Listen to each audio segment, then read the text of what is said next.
Here we go with the Bet Big, Talk Loud podcast. It is Friday, September 12th. I am your host, Chris Hodge. I got the one and only JR with me. And we're going to have some fun today. But before we get to anything, yes, this is sports and we love it. And we really do not do politics. We stay out of that range all the time. But definitely want to bring up the Charlie Kirk thing real quick, how sickening that was. You mean the assassination? Terrible. And here's my thing on this. And again, I'm not political. Disgusting. It is disgusting. The people who are celebrating this, terrible. That's crazy. If we've gotten to a point in life, I can't even really forget it. Can't even fathom it. But I start saying what I really think, and I'm going to piss people off. Well, in politics, you already piss half the people off. That's why we stay away from it. But I mean, look, I've got friends on both sides of the aisle, man. Listen, so. At the end of the day, I don't care what aisle you're on. I really don't care. I care in being a good person, doing the right thing. And if you have a disagreement with someone, that is fine. But if we're at the point right now where we're taking people out due to disagreements and then we're celebrating the taking of the person out, that is terrible. Here's a man who was a father, seemingly a man of faith, a good husband, a good father, and we lost him. And that's just terrible. And I know they caught the guy. Looked like a young kid. I don't know. I'm not going to speculate on anything at the time we're doing this. But all I want to say is, yes, this is sports. And yes, we want to have fun with it. But sometimes there's certain events in life that are way more important. And that situation is way more important. I can't imagine any of his family members are listening to this, but our thoughts and prayers out to the family. Thoughts and prayers, our hearts go out. Can't imagine what that poor woman must be going through. I mean, I saw videos of the two of them on, hikes together, and just such a loving couple and family. And to have that kind of loss, I mean, what do you tell a 4-year-old? You don't. It's just disgusting. Really, and then like I said, I'm the father of 6. You're the father of 3. 3. Yeah. I mean, it's just crazy. And I know the suspect, the father turned him in, and I would have done the same exact thing. We talked about that. My kids do something that heinous. Hey, look, man, you got to suffer the consequences. So that's it. Like I said, this is not a political show. Sometimes politics drains the fun out of people. Let's have some fun with a podcast. Let's turn those emotions around and get guys thinking about how they can make money betting on sports, because that's what we do. Absolutely. Bet big, talk loud. Here we go. I got to say this, man. Officiating is a problem right now. Please. It's a problem. And look, capitalism is capitalism, okay? You have these sports leagues, all of them in bed with the sports books. Okay, fine. I think it's a bad look. I don't think I've ever watched games on a Saturday, so I'm always the one like devil's advocate to all the idiots in the office saying, come on, guys, it's just a call. It's just a call. What we saw going on in game after game after game, I don't even want to say it's bias. It's outright ridiculous. And they get calls it wrong. That they're making. They're getting it blatantly wrong. Thursday night, NC State was playing Wake Forest, and every time a play went to review, they actually had what was being said in the review booth, which I thought was interesting. But there were 2 plays in that game where one, Wake Forest looked like they scored a touchdown. It was not ruled a touchdown on the field, but it looked like the ball was clearly over the line early. Yep. They upheld it. And then there's a play where NC State catches the ball on the sidelines. It was a pass interference play, and they ruled it incomplete with the pass interference. And in both of those instances, I thought the touchdown was scored and the catch was made. And both of those calls weren't correct. And I'm watching it on tape, and I'm like, how are you effing this up? It's right there. Why are you getting it wrong? So here's the thing. Like, what's the job requirement to get in to be an official? What do you have to do? It's like the Saturday game, Iowa State. Terrible. Oh, my God. That was last week. They handed them, Iowa, 10 points. Handed them. In the first half of that game. And no makeup calls at all on the other side. Just kept burying Iowa State, who somehow still got a push out of that game. Here's the thing with this, right? Let's talk about the NFL, right? Because that's a $10, $11 billion league, right? Yeah, maybe. Why? I'd say it's more than that. It probably is. You put sports betting in there. Ooh. Why is officiating not like the most important thing? Why is it not a full-time job? We got robots that can do everything now. We've got artificial intelligence that's giving record-breaking highs to the stock market. How come none of that is being implemented? None of it. We still finally first year where they don't have to use the chain gang anymore. I mean, are you seriously? So what we used to hear about this human error, right? That was the thing. Human error is a part of the game. Fine, but it shouldn't be. I'm gonna play devil's advocate. If we have the technology to take out the human error, why would we want it? Instant replay was a huge help to that, right? We can admit that. Now you cut me off. Right, I was going to tell you something and then let you go, but you interrupted, right? Rude, but that's fine. Coming from the meanest guy on radio. I am not mean, bro. I'm very... Hey, man, the girls that gamble live, they think I'm a great guy. Chanel Maxwell, she thinks I'm a great guy, Let's interview your wife. Hey, listen, my wife looked at all of those girls on the Girls That Gamble live site. She said they're beautiful. My wife's not like that. Listen, now if Chanel was next to me. My wife, she's like that. Anywho, after you so rudely interrupted me, human error was a part of it, right? Human error was a part of it. Fine. I'm okay with that. It can't be human error when you cower down to the sports books. Now you got to get everything right. That's really got to have you scratching your head. If you're a player out there and you just look at the trail of money, where it's going and who the decision makers are. I mean, let's face it. There's more of a spread now, and I'm talking about in juice today than there ever was when Uncle Vinny at the pizza parlor was keeping the books. Okay? Let's face it. You remember back in the day, there used to be books out there that would offer nickel lines. The black book. Just write it down in the black book. But now, I mean, seriously, you've got lines where you can't even buy it down to a 3 if the line's 3.5. You got to buy a full point, and the difference in the amount of money is like 40 freaking cents for you to buy a line down. They've put everything in their favor. Everything. And if you fight it, they're going to win because the state makes money on it. In a lot of states, the state's making more than the sports book. It's crazy, man. It's like you can't fight it, right? You shouldn't even be talking about this shit. They're going to kick in my door. And be like, were you the one talking? I mean, no, that wasn't me. Point at one of your kids. That was him.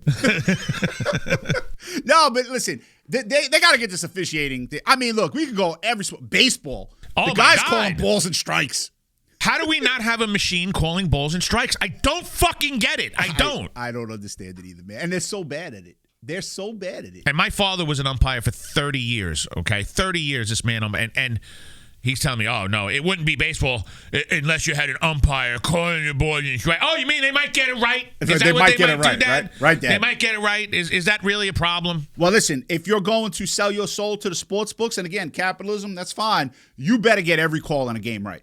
I mean, with 95 cameras in every stadium. Give me 90% of calls right, especially the ones where it's game on the line. Yeah. Game on the line must be right. And how do we not have more camera angles in football? Seriously. Or how come only one channel you can zoom in on the football and see where it was? Everything else is like, oh, I don't think they got a good camera angle on that one. Wait, what? It's crazy. And also, so you got officiating being a problem. Now we've come to the really stupid. Now you got basic math being a problem. Last night. Now, we were on Green Bay last night, right? So we win the game. We're happy we win the game, right? All good. But what are you doing going for 2? When you score to go down 27-16, why? No one. Now they got it. Okay. But no one could tell me that makes sense. Makes zero sense. Other than someone that has some stupid-ass AI analytic in their hand, typed in a scenario, and the scenario came back on AI saying, go for 2. And rather than being a real head coach, he played Madden and went for 2. Played Madden. That's what I say. When I'm watching these games today, I'm like, I mean, even there was an attempt to go for it on 4th down early on in that same game when I think Green Bay was only up 7-0 or 7-3 at the time.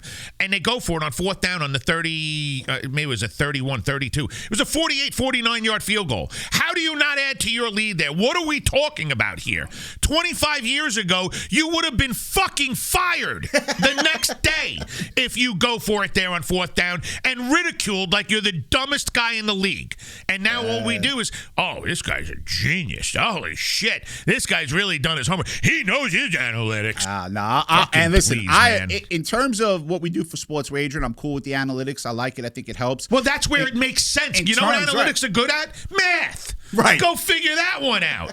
They're good at actually formulating plans. And when you sit down, look, you've hit, I was going to say we, but really it's you. You've hit over 60% for what is it now? 10, 11 years straight. I got told last week, by the way, that was a failing grade. Fuck that guy. serious. That guy's an asshole. Who was it? Michael from Buffalo. 60%. That's you're going to make Buffalo hate us. Buffalo, listen. Buffalo, already hate us. No. I know. I figured Buffalo out. It's a love-hate. It's a love-hate. When you use the Buffalo Bills, they love you. When you go against the Buffalo Bills, the vitriol that comes your way. They actually take that shit serious, like they're a mafia. They do. Yo, the Bills Mafia. Oh, man. It's fucking 11 degrees outside, dude. I'll tell you, though, but some of the greatest hate emails I've ever received are from Buffalo. Yeah, thank God. You know what? I don't know why I just said that, because I'm going to start getting your fucking emails. That's what's going to happen. Let me get to a free pick. We try to do 2 here on the show. I will say that last week, my free pick won. Mississippi State gave you guys last week. They win the game outright over Arizona State. If you would have told me, or I told you, that Pittsburgh's going to score 34 points on the Jets, and when did the Jets score 32? In what world does that happen? The Steelers picked up Jabril Peppers. You have him on. You have him on the field now with Jalen, with Ramsey out there. I mean, Jalen Ramsey had a great game. He had a great game. He was the reason that they ended that game the way they did. And I thought that was a poor choice to bring in. Guy's in his 30s now, but man, he's playing at the top of his game. It's something about the Steeler organization. They get the older guys to play their fucking asses off. You remember when Harrison came out of retirement? Yeah. The guy was on fire. Let's get to this free pick here in college football. Clemson and Georgia Tech, ACC battle. Clemson has not looked good over the last 2 weeks, or the first 2 weeks of the season. Georgia Tech playing good football, but I still think Clemson's just a better football team. And you're getting Clemson right now. I mean, everyone in the world right now on Georgia Tech. Everyone. Well, not for the way Clemson played. I mean, I think a lot of people are. I almost lost that game last week to Troy, but I think Clemson goes on the road this week. And look, you can't kill them for the LSU loss. LSU was looking like a really good football team. Possibly the best team in the country. Yeah, them Ohio State, they're really good. I think LSU, right now, if they played, I think LSU's better. See, it's hard to go against Ohio State, but hopefully we have that debate about 3 months from now. So, hey, free pick for me, Clemson -3 over Georgia Tech. We will get to some NFL breakdowns. I didn't hear in a moment. confidence in that. Are you kidding me? How much more confident can I be? You came over. You're like, Clemson -3. Clemson -3. Let me get the job Clemson done. -3. They fucking hammer them. That's what I wanted to hear. Not Clemson -3. Is that so we can edit it next week? No, listen. Now, I went on radio last year, right? JR won a bet for me, and I went on radio and I said, before I had to pay this guy. He wants me to crash my fucking car into a tree. Now you know why. Yeah, all right. Because dealing with this nonsense. Anywho, sports wagering as a business. JR. Anywho. Oh boy, can we fire this guy? I'm looking at the producer. Can we get a new guy on here, man? We can, right? Yeah, I know you guys can't see him, but wait until we start videoing these podcasts. That's really gonna be funny. That's coming in a week or so. We both have a face made for radio. So. I don't. I'm good looking. You're bald. You're fat. I'm not fat. Oh my God, man. Anywho, yeah, good. Yeah, anyway, let's wait until sports wagering as a business, man. This is your baby right there. Take that away. Tell people how they can make money. Am I giving a free pick in the NFL? We're doing that in 10 minutes. All right, go over, help the people out there. All betting parlays and getting killed. How about the guy we bought a house over the summer? We didn't buy it. He bought it. He bought the house. Yeah, tell the story. One guy in particular started off, like anybody else, $10,000 bankroll. Before you knew it, a few weeks in, he decided to go a little bit heavier. The books never stopped this guy. He's up over $2.5 million. Bought a house for over $1 million in Washington D.C. Just one of my favorite clients. Met him, right? I sure did. I went to the wharf in D.C. Had a few drinks with him. Really, really cool guy. Another guy out of all places, down in Louisville, Kentucky. He made over $1.5 million off of our games. I mean, this is what we do, guys. And the reason why I can do it at such a ridiculously high level is because we allow it to play out. I'm not looking to do it in a day or a week or a month. Yes, you should definitely see progress in that first couple of weeks, in that first month. But to really get that bigger picture where, you go from a guy that's betting maybe 500 to 1,000 a game to a guy that can bet 10 grand on a game, and you're doing it with house money, that takes time. I'm not going to roll your money over. I'm not going to tell you to go all in on 3 or 4 or 5 games. Again, I find it to be stupid. I utilize a progression, a positive progression. We are completely and utterly against all negative progressions. We will not ask you or tell you or advise you to bet more coming off of a loss.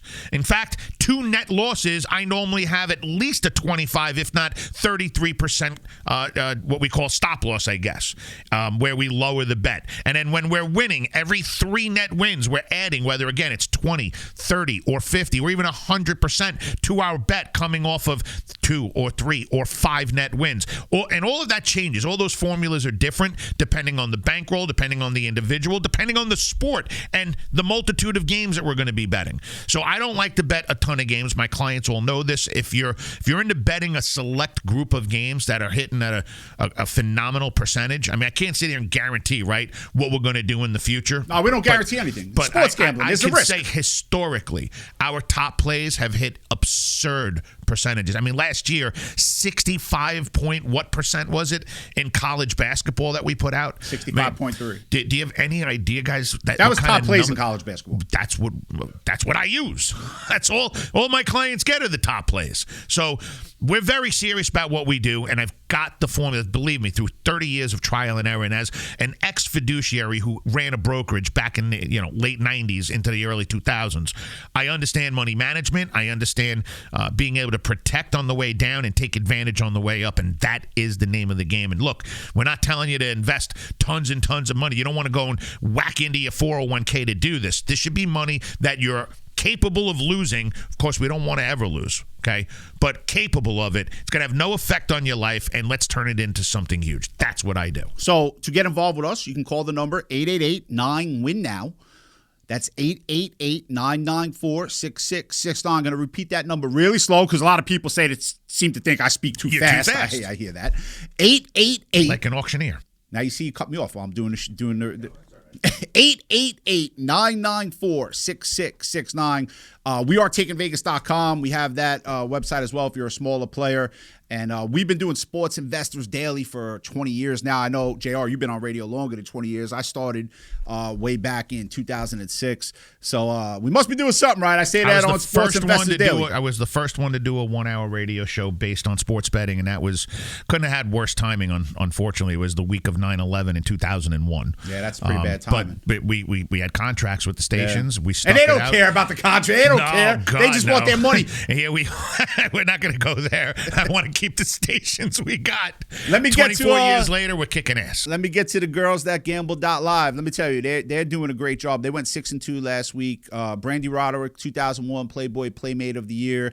She hosts the new show that they're doing, Handicapping Show. What was their record last week? 6-2. They did really well. And let me tell you something about these girls, okay?